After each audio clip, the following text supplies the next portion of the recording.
giving me this opportunity, especially Professor Zhang, who actually guided me into the OpenFOAM research when I started my PhD in 2013. So he was sitting right next to me for 4 years, and I have a lot of gratitude to Professor Zhang for his help. The talk I would like to give today is some recent challenges and the progresses we have made on our open source platform called DeepFlame towards artificial intelligence and GPU-empowered combustion CFD. And I would like to mention my second affiliation, AI for Science Institute, is a newly founded institute in Beijing dedicated for AI-assisted science research. And it is a great platform for research collaborations. I would like to invite many of you to join us and collaborate. Okay, this is the outline of my talk. I would like to first give some examples of AI-enabled combustion modeling. So I'll give 4 example models for AI-enabled model and algorithm, and then I will give a very, very brief introduction to DeepFlame. Given the time limit, I have actually given a very detailed introduction to the V.1 version online, the webinar series, and it's recorded on YouTube. I apologize that you may have to refer to that recording for more details. We'll be just flying through this part of my talk, and then I would like to focus on the recent progresses and challenges we have faced in the past 6 months or so in HPC and the test cases we're trying to do with DeepFlame, and finally I'll give a summary. Okay, so turbulence-chemistry interaction modeling is one of the key aspects in combustion modeling in general, and we have, in the past, we have developed many types of models, for example, Flamelet models, transported PDF models. Actually, Professor Li Wang and Professor Zhu Ren are the pioneers, one of the pioneers of these models, and also a reactor-based, for example, PSR model, just mentioned by the talk before this one.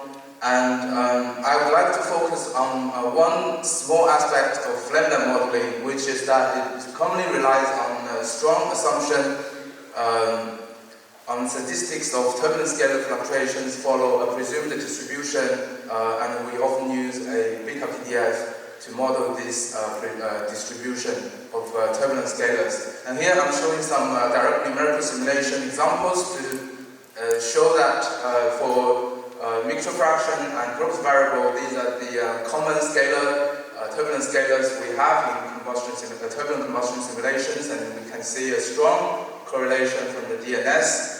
And a beta PDF actually cannot capture the correlation and the shape of the distribution. So how do we improve? About 2-3 years ago, we tried to use deep learning to actually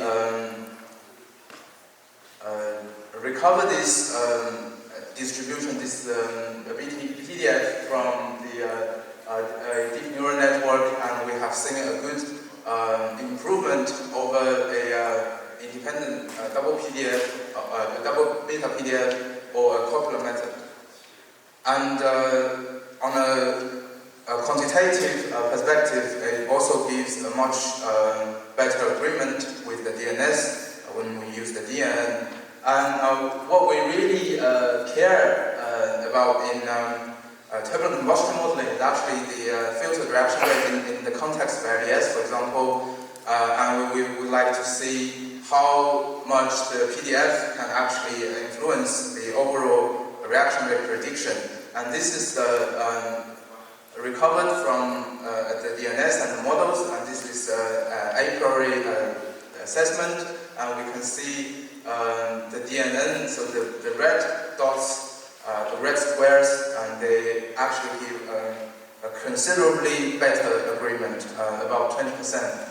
Whether that is a substantial improvement, I think different researchers will have different opinions, and we will leave that to their independent opinions. And so we have done some generalization tests recently. This is just published last month, and we have tried to use a DNN trained from a single data set, for example, from a mild combustion data set, and apply to premixed laminar, swirl, hydrogen or methane flames, and to see the generalizability of the DNN model. And the overall performance is good, but it's not as good as the previous one we tried with a different data set.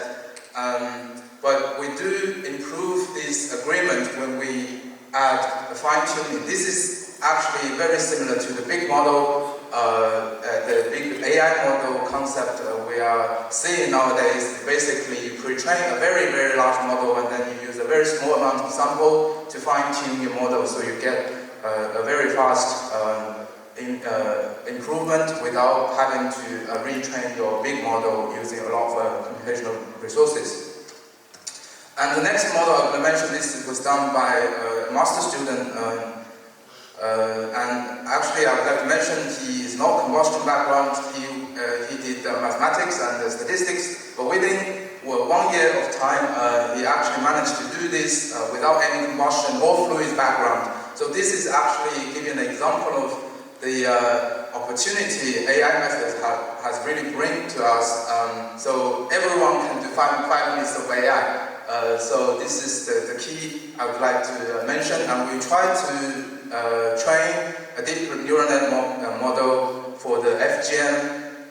We know there's a problem when we go to higher dimensions. For example, we have 3, 4, 5, or even 6 dimensions for the FGM model. The memory becomes a problem, and also the table lookup can become a problem. So we're trying to use this AI-assisted method to tackle this challenge. And the key, this is not a new idea. I think a lot of people have worked on this, but we have actually come up with a so-called augmented training process that we actually observe the data characteristics in the phase space and see whether we can improve by just tuning the amount of data and the distribution of data we give into the neural network training. And we can see actually without increasing the number of samples, we get a much better agreement in a priori assessment. And this is a posteriori assessment on the Sandia Flame D. I should mention this is only a 2D FGM. It's a very preliminary work, but we can see the potential of using. So on the left, we have the DNN-based or the deep FGM, or on the right, we have the actual lookup. So the correlations are very, this is very close to 1 for all the properties we try to recover from the neural network model. And the next model I will mention, this is another good example of how you can start an AI project. This student is actually from Tsinghua, the Combustion Center of Tsinghua is doing an intern at the AI for Science Institute. He only started like a month or 2 ago, and we already managed to leverage the existing real fluid capabilities of Cantera into DeepFlame, and we have done some preliminary work on a simple nitrogen interface convection. We can see a good agreement. And also, we are doing more complex 3D cryogenic hydrogen jet pace to see whether this framework works for larger paces. And in terms of the penetration length, we still have some discrepancy, but we can see the trend is actually good. This is probably the very first result we got, and the discrepancy mainly comes from the inlet turbulence. So if we get the inlet turbulence right, we're pretty confident we can get a good agreement with the literature. And in terms of cost saving, we can see when you compute the real fluid you spend a lot of CPU time on your thermodynamic properties and diffusion coefficients. So this can, in addition to the very expensive ODE solvers, this can go up to nearly 70–80% of the whole. This is the non-reactive case. With the reactive case, it can go up to 50 or 60% of your whole computation. So this becomes a hotspot for the computation. So we're also trying to use a neural network model to decrease the computational cost with a good accuracy. You can see the relative error for all these parameters, for example, density, temperature, the heat diffusion coefficient, and other the viscosity. These thermodynamic properties can be accurately predicted by this simple MLP neural network. Okay, the fourth model, the last model I will mention, is probably the most important one, or the most challenging one, which is to replace the chemical kinetics ODEs with a neural network. As we know that a detailed chemistry solver coupled with CFD, the chemistry source term evaluation accounts for the majority of the computation, and which is the left.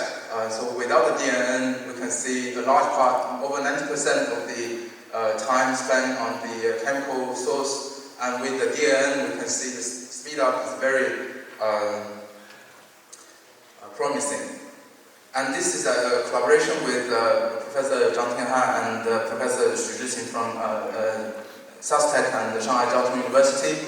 And we have published a paper on this, so if you're interested, you're very welcome to discuss with us. And the key message I would like to give is that compared to the traditional Monte Carlo or manifold sampling, and we have proposed this multi-scale sampling method to overcome the trade-off between generalizability and accuracy. And we can see the test on the manifold or on perturbation, or they both give very good results. And my contribution to this work was actually on the first attempt of this DeepChem method for most dimensional simulations. Basically, I took this model from Tianhan, and we did first we did a 2D lifted flame simulation, which is laminar, and then we did a 3D turbulent flame. This was done in an in-house code with a fourth order algorithm, and it was written in Fortran, so we had to write a Fortran interface in a very ancient manner. And as you can probably expect, the inference efficiency wasn't very good, because most of the operations, for example, the matrix multiplication, was not optimized for DNN inference, and the AI frameworks such as TensorFlow or PyTorch, or even the Baidu Paddle, they have done a lot of optimizations on DNN inference, so we need to leverage those advances. And also, it's very important that we couple with the C++ code. It's quite difficult to actually use AI technology with Fortran. You can do something, but definitely not in a very good manner. So with OpenFOAM, we can do a lot more with AI, and also we need to leverage the heterogeneous systems. And NVIDIA has already officially listed OpenFOAM as their benchmark for fluid dynamics assessment. So that is a very encouraging sign for us. So this brings us to the very motivation of DeepFlame, which is to facilitate AI-assisted combustion modeling research, and to provide an open source platform for collaborations, especially with non-combustion researchers. And also we can work together with other research fields to push scientific computing to the next level. This is the deep modeling community we have at the AISI.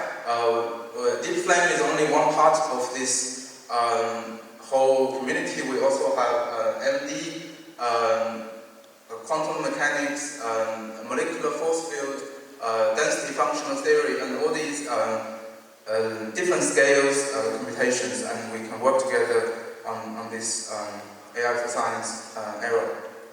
Okay, so I'm going to fly through these because most of these have been shown earlier in the webinar. This is the basic idea of DeepFlame. It's a joint coupling of OpenFOAM, Cantara, and Torch, and they do the things they do the best.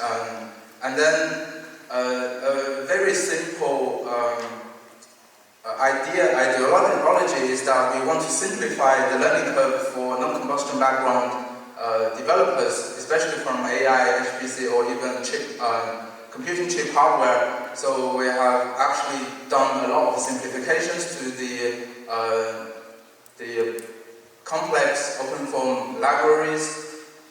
For example, we have reformed this original thermophysical-chemistry library to a very simple structure with the input of Torch and Cantara.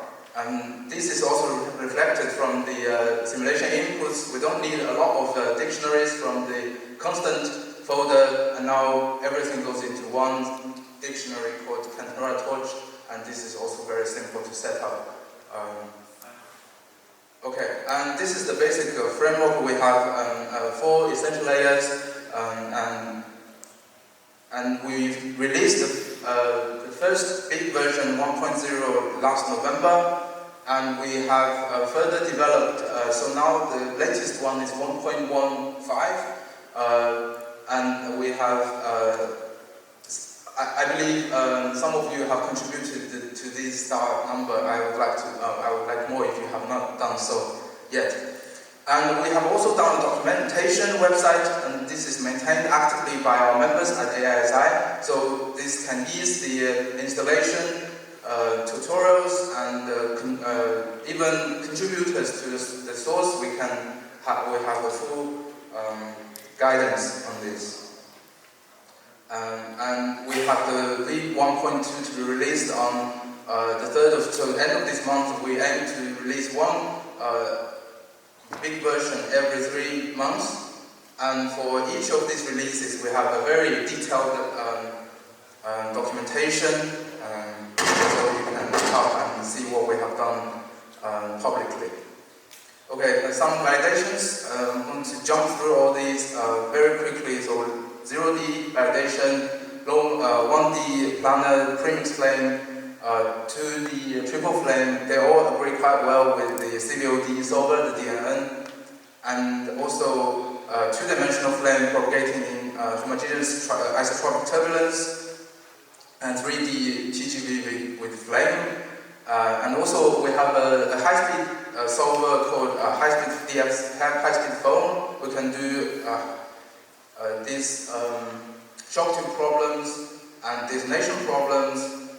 And complex chemistry is not a problem. This is a quite big mechanism. We did this with DeepFlame. Also, we have the 2-dimensional detonation case, and we are also in the early stage to develop multi-phase capabilities. Okay, so this is I think the most important part I would like to share today, which is the recent progresses in HPC and test cases since last year, November. We released the V.1 version. So in the V1.0 version, we actually did nothing to the MPI capabilities of OpenFOAM, apart from the load balancing. And this, I should give special thanks to the Altoona University team for sharing this DLB foam open source software, and we actually learned a lot from that code, and we even, I think, copy and pasted quite a lot of them, to be frank. Of course, under an open source license. And also we have done a head to tail. This was inspired by the EBI foam. And for a very large number of cores, actually the perfect load balancing is not an ideal choice anymore. The simple head-tail balance is a good choice. And in a couple of test cases, we have seen a quite good speed up. And what are the bottlenecks for the next steps? Basically, chemistry is not a problem. Not before DeepFlame, certainly not after. This is because these computations are essentially local. You don't have to do any communication during your computation, and that is very good for parallelization. One of the key challenges comes from the implicit time step where you have to solve, and this is the one OpenFOAM used, at least in the pinball form category. You have to solve sparse matrices for U, E, so energy, velocity, species transport, many of them, and if it's a low mark case, you have to solve the pressure quantum equation. Okay, and these can be categorized into two main types. So of PDEs. One is the convection diffusion reaction. So this refers to the first three of them, and this is quite easy to converge in terms of solving the sparse linear system.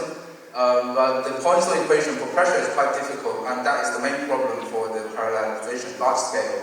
Okay, so if we look into the details of this, we can see if we go to, for example, 10,000 of CPU cores, we start to slow down, and this is the log file from this case. This is without the DLB.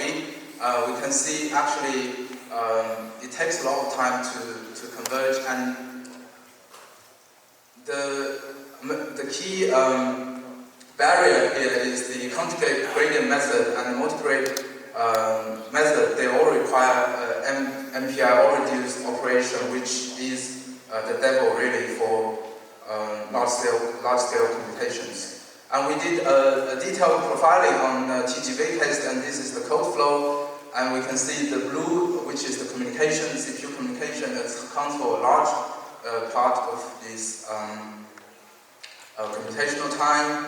And if we do a breakdown of this time, we can see the majority, over half of the time spent on the O-reduce. Basically, you're trying to sum up the inner product of two vectors. And this is a simple operation on a single CPU core, but it becomes a real problem for many of them because you have to do an O-reduce to get a common summation of these inner products. This is the code flow for combustion. We have a good news, which is that we can, so the good scaling can go up by 1 order of magnitude, basically. You can go to 10,000 cores without too much of a problem. But to further scale up, especially in the context of exascale computing, we seem to have no choice but the process thread hybrid parallelization. And this also helps with another problem with OpenFOAM, which is the large number of files for the I/O. And most threading is not readily available in OpenFOAM, although some research groups have tried that. And this requires a major code refactoring because the LDU matrix format, which is default in OpenFOAM, has a write conflict problem. And we have done some first attempts on MPI OpenMP parallelization, and the objective is to perform an exascale full supercomputer simulation using DeepFlame with high efficiency. And the test case is a 3D reacting TGV with AI accelerated detailed methane chemistry. And we did this on Fugaku supercomputer, so this is half of exascale, and the wave scaling we use so on each node we use 4 MPI processes with 12 OpenMP threads, and the biggest one we tried so far is 8.6 billion cells with 100,000 CPUs. And we get a quite good weak scaling so far, and we don't see a problem going to further. So this is probably 1/20th of the full machine. And in 2 months' time, probably we'll try a full machine with the whole Fugaku machine, 10 million CPU simulation for 1 trillion cells. I would be very excited to share that result. Okay, I'm going to speed up a little bit for the GPU part, because there's another talk later by our group. So in the 1.0 version GPU, we saw a good speed up for the chemistry, which is obvious when you do the DNN inference. The GPU gives an excellent, so 2 orders of magnitude increase. But for the flow part, because it's not readily available to be ported onto GPUs, this is the main problem. Okay, so we have 2 tasks basically. We need to construct the FA matrix and solving the sparse linear system. And to do this, actually, in the March version 1.1, we already tried with existing library provided by NVIDIA called AMGX. And so the solving part has been achieved already without too much optimization. And the key one is actually constructing the FV matrix. So this is often overlooked by our research community. So constructing or assemble the linear system can take up quite a lot of time. And there is currently no solution for accelerating this assembly process. And this is a systematic challenge because of the substantial differences between the architecture of OpenFOAM and the GPU hardware. And we have break down this into 3 steps, basically designing a new data structure, for example, using the CSR matrix format instead of the default LDU matrix. And also we need to design the boundary structure for GPU, and we given the limited GPU memory, we have to do a lot of reuse for the data stored on GPU. So this will be, I think, in the afternoon. If you are interested, you are very welcome to go to the talk. I would like to thank the SenseTime company. Actually, this is a collaboration with them. This is one of the biggest AI companies in China, and we have done some good progresses so far. Basically, we have done 4 equations. So apart from the E equation, the P equation, the pressure equation, we have gained a considerably good speed up by an order of magnitude. And we believe once we've done the rest of them, this can be even better. Okay? And so, some test cases. This is the Cambridge burner, and we are in the process of getting some good results with DeepFlame. And this is of interest for many of the high-speed researchers. So we are collaborating with Professor Zhu Tong from ECNU to see the detailed chemistry effect on these type of high-speed flames from a quantum chemistry perspective. And we have some other ongoing DeepFlame test cases, and you are very welcome to collaborate with us. And this is finally a summary. I will jump this. And some final remarks were you're very welcome to submit issues and PRs on GitHub. And also, I would like to mention we will have a DeepFlame training camp in Beijing next month. This is in 3 weeks' time. Please sign up and join us for this training camp. And thank you very much for your attention. Okay, thanks for Professor.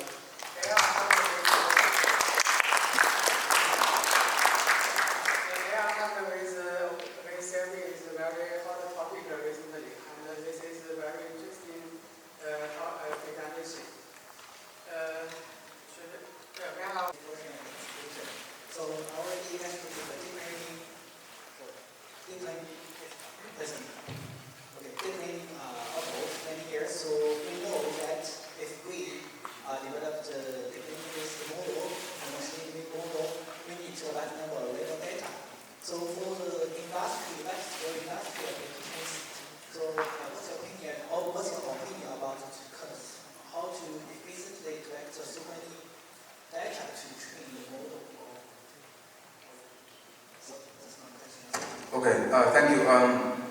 I'm not sure if I have heard the question very clearly, but I think this is regarding how to collect data for the AI training for actually industry-relevant problems. And this is indeed a very good question. And this is probably the biggest hurdle we face for AI-assisted scientific research. This is particularly a problem for fluid mechanics or aerodynamics, where you have a lot of boundary conditions effect, and then you have a lot of operating conditions. For combustion, we are quite lucky in the sense that the chemical reactions, they happen in a way that is not that much affected by the boundary conditions. Okay.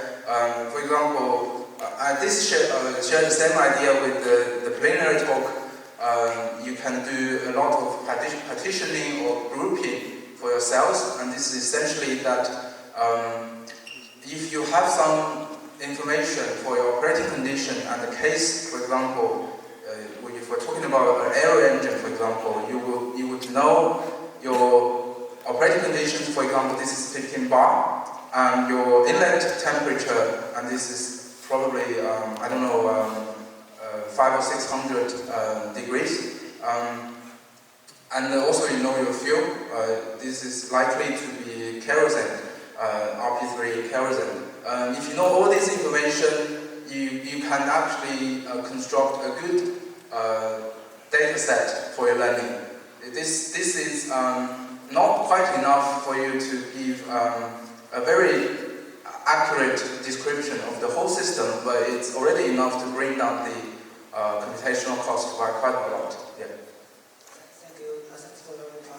Next question is, I think the DeepFlame is also,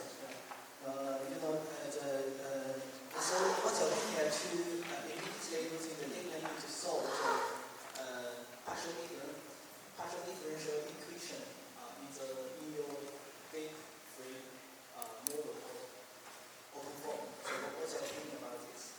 Can we immediately use the DeepFlame to immediately using the DeepFlame immediately solve the equations? Yeah, this is a difficult question to answer. I think the computational mathematics and the pure fluids groups, they are struggling very much for getting an answer for this. I'm a big fan of PIN, but I don't think it's quite ready for these scale simulations. It's first of all, I think getting enough data is a problem. It's definitely a problem, and the generalizability is another issue. So the short answer is that solving PDEs in DeepFlame, we are relying on HPC, not AI, in the short term. Yeah. Okay. Professor, I have a small question. It seems that you are using the AI-generated Flamelet. My question is the Flamelet generated on the fly, or is it generated before the simulation? This is before the simulation. Yeah. So it's a sort of a pre-trained model. Yeah. Okay. Thumbs up, and I think thank you, Professor Chen. Okay. Thank you very much. Sorry for the